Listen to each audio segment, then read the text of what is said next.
Doctor Sebastian Paul, ഇവിടെ ദാമോദർ ചൂണ്ടിക്കാട്ടിയത് മുഖ്യമന്ത്രിക്ക് ഇപ്പോൾ ഏകോപന സമിതി ഇല്ലാത്ത സാഹചര്യം എന്തുകൊണ്ട് ഉണ്ടായി എന്ന ചോദ്യം ബാക്കി നിൽക്കുന്നുവെന്ന്. ഒപ്പം ഒരു തുടർച്ചയേറ്റിരിക്കുന്നു വി എസിലൂടെ. അത് ഏത് തരത്തിലുള്ള തുടർച്ചയെന്നും അദ്ദേഹം വ്യക്തമാക്കുകയുണ്ടായി. കമ്മ്യൂണിസ്റ്റ് മൂല്യങ്ങളുമായി ബന്ധപ്പെട്ട് ഉള്ള ഒരു നാഭീനാള ബന്ധമുണ്ടല്ലോ പാർട്ടിക്ക്, പാർട്ടി നേതൃത്വത്തിന്. അതെല്ലാമാണ് നഷ്ടപ്പെട്ടിരിക്കുന്നത്. ജനകീയ സമരങ്ങൾ ഏറ്റെടുക്കുന്നതിൽ, അതിൻ്റെ ദിശാസൂചിയായി പ്രവർത്തിക്കുന്നതിൽ ഒക്കെ. ആ വിമർശനങ്ങൾക്കെല്ലാം മുനകളുണ്ട്. അത് എവിടേക്ക് ചെന്ന് കൊള്ളുന്ന മുനകളാണ് എന്ന് അങ്ങേക്കും അറിയാം. എന്താണ് അങ്ങയുടെ മറുപടി?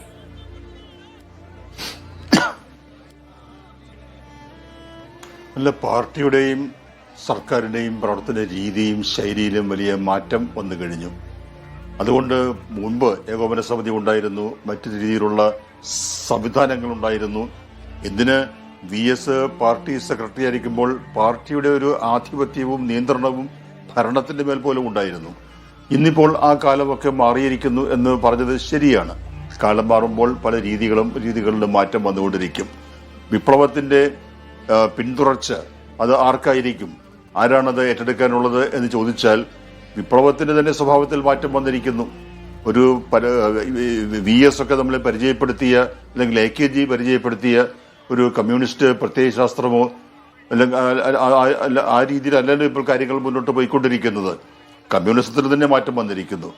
അപ്പോൾ അങ്ങനെ ഉള്ളൊരു കാലത്ത്, ഒരു സോഷ്യൽ ഡെമോക്രസിയുടെയൊക്കെ ഒരു കാലത്തേക്ക് നമ്മൾ മാറിക്കൊണ്ടിരിക്കുമ്പോൾ പഴയ രീതിയിലുള്ള സങ്കല്പങ്ങൾക്ക്, നമ്മൾ കണ്ട് പരിചയിച്ച ശീലിച്ചിട്ടുള്ള ആ രീതികൾക്ക് അതിലൊന്നും പ്രസക്തിയില്ലാത്ത ഒരു അവസ്ഥ വരികയാണ്.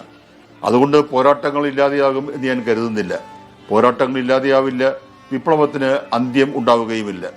ഞാൻ നേരത്തെ വി എസ് ആണ് ശരിയെന്ന് പറഞ്ഞപ്പോൾ ആ വാൾ സ്ട്രീറ്റ് പ്രക്ഷോഭകാലത്ത് അവിടെ പ്രക്ഷോഭകാരി ഉയർത്തിയ മുദ്രാവാക്യം ഉണ്ടായിരുന്നില്ലേ, മാർക്സ് ഈസ് റൈറ്റ് എന്നുള്ളത്. മാർക്സ് ആണ് ശരി.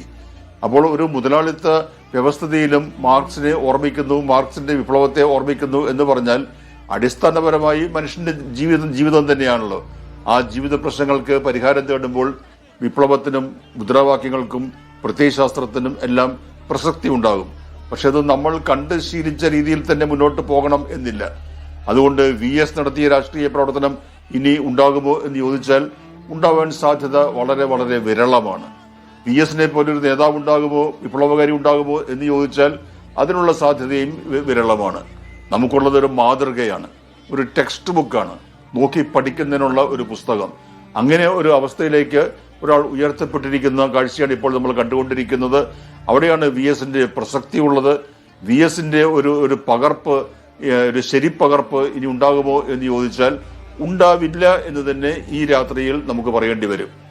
അപ്പോഴും ഡോക്ടർ സെബാസ്റ്റ്യൻ പോൾ, ഈ പാർട്ടിയിലൊരു തിരുത്തൽ ശക്തിയായി വി എസ് പ്രവർത്തിച്ചതിന്റെ ഭാഗമായി ഒരുപാട് നടപടികൾ വി എസിന് നേരിടേണ്ടി വന്നിട്ടുണ്ട്.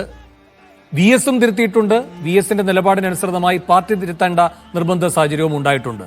അപ്പോൾ കൊണ്ടും കൊടുത്തുമായിരുന്നു ആ ബന്ധം. ഇവിടെ ദാമോദർ ചൂണ്ടിക്കാട്ടുന്നത് ഒരു തിരുത്തൽ പ്രക്രിയ, അതിപ്പോൾ കൊണ്ടും കൊടുത്തുമാകണമെന്നില്ല, പാർട്ടി സംവിധാനത്തിന്റെ ഒരു ജൈവ സ്വഭാവമായി ഉണ്ടാകേണ്ടതാണ്. അത് നഷ്ടപ്പെടുന്നു എന്നാണ് ഉയരുന്ന വിമർശനം. വി എസിന്റെ അഭാവത്തിൽ അത് കൂടുതൽ പ്രസക്തമാകുന്നു ആ ചോദ്യം. കാരണം പല ഘട്ടങ്ങളിലും വി എസ് സജീവമായിരുന്നെങ്കിൽ എന്ന സംശയം ഉയരുന്നത് ഇടതുപക്ഷ മനസ്സുകളിൽ നിന്നായിരുന്നു.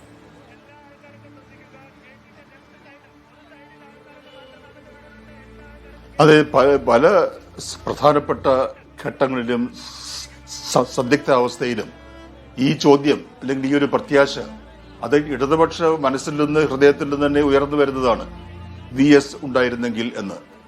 അങ്ങനെയുള്ള ചിലരെ കുറിച്ച്, അപൂർവ വ്യക്തികളെ കുറിച്ച് നമ്മൾ പറയാറുള്ളൂ. ചില പ്രത്യേക സാമൂഹിക സന്ദർഭങ്ങളിൽ VR കൃഷ്ണയ്യർ ഉണ്ടായിരുന്നെങ്കിൽ എന്ന് പറയുന്നത് ഞാൻ കേട്ടിട്ടുണ്ട്. അത് അപൂർവ വ്യക്തികൾക്ക് കിട്ടുന്ന ഒരു അംഗീകാരമാണത്. ഇവിടെ ഇപ്പോൾ വി എസ് സൃഷ്ടിച്ച മാതൃക, വി എസ് വിജയകരമായി കാണിച്ചത്, പാർട്ടിയുടെ ജൈവ സ്വഭാവം തന്നെ അതാണ്. വിമർശനവും സ്വയം വിമർശനവും അത് നഷ്ടപ്പെടുന്നു. ഒരു ഏകപക്ഷീയതയിലേക്ക് പാർട്ടി പോകുന്നു, അല്ലെങ്കിൽ ഒരു നേതാവിന്റെ അപ്രമാദിത്വത്തിലേക്ക് അത് പോകുന്നു. അവിടെ ഒരാൾ ചോദ്യം ചോദിക്കാൻ ഇല്ലാതെ വരുന്നു എന്നത് വി എസിനെ ഒരു ടെക്സ്റ്റ് ബുക്കായി കാണുന്നത് കൊണ്ട് പരിഹരിക്കാവുന്ന ഒരു കാര്യമല്ല. പാർട്ടിക്കകത്ത് അങ്ങനെയൊരു അതിൻ്റെ ഒരു ജൈവ സ്വഭാവമായി തന്നെ അതുള്ളതാണ്. അത് നഷ്ടപ്പെട്ടിരിക്കുന്നു എന്നതാണ്. അതെ, വി എസിന്റെ വിയോഗം, വി എസിന്റെ നഷ്ടം അത് അപരിഹാര്യമാണ് എന്ന് പറയുന്നതിന്റെ അർത്ഥം അത് തന്നെയാണ്. വി എസിനെ പോലെ ഒരു പാർലമെന്ററി ജനാധിപത്യ രീതികളും പാർട്ടി രീതികളും സമന്വയിപ്പിച്ചുകൊണ്ട് മുന്നോട്ട് പോകുന്ന ഒരു നേതാവ് അല്ലെങ്കിൽ നേതൃത്വം അത് ഇല്ലാതായിരിക്കുന്നു. അവിടെയാണ് വി എസിന് നഷ്ടത്തെ നമുക്ക് പരിഹരിക്കാം അല്ലെങ്കിൽ റീപ്ലേസ് ചെയ്യാൻ കഴിയും അല്ലെങ്കിൽ കഴിയില്ല എന്ന് പറയുന്നത്. അതുകൊണ്ട് തന്നെയാണ് പാർട്ടിയുടെ സ്വഭാവത്തിൽ മാറ്റം വന്നിരിക്കുന്നു, പാർട്ടിയുടെ നേതൃത്വത്തിൽ മാറ്റം വന്നിരിക്കുന്നു, എല്ലാ കാര്യങ്ങളിലും മാറ്റം വന്നിരിക്കുന്നു. അതുകൊണ്ട് ചോദ്യങ്ങൾ ചോദിക്കുന്നതിന്, പാർട്ടിയുടെ ഈ ചട്ടക്കൂടും അതൊക്കെ ലംഘിച്ചുകൊണ്ട് ചോദ്യങ്ങൾ ചോദിക്കുന്നതിന്, വിശദീകരണം ആവശ്യപ്പെടുന്നതിന്, നേരായ വഴി കാണിച്ചു തരുന്നതിന് ഉണ്ടായിരുന്ന ഒരു നേതാവായിരുന്നു വി എസ്. ആ നേതാവിനെയാണ് നമുക്കിപ്പോൾ നഷ്ടമായിരിക്കുന്നത്. ശരി.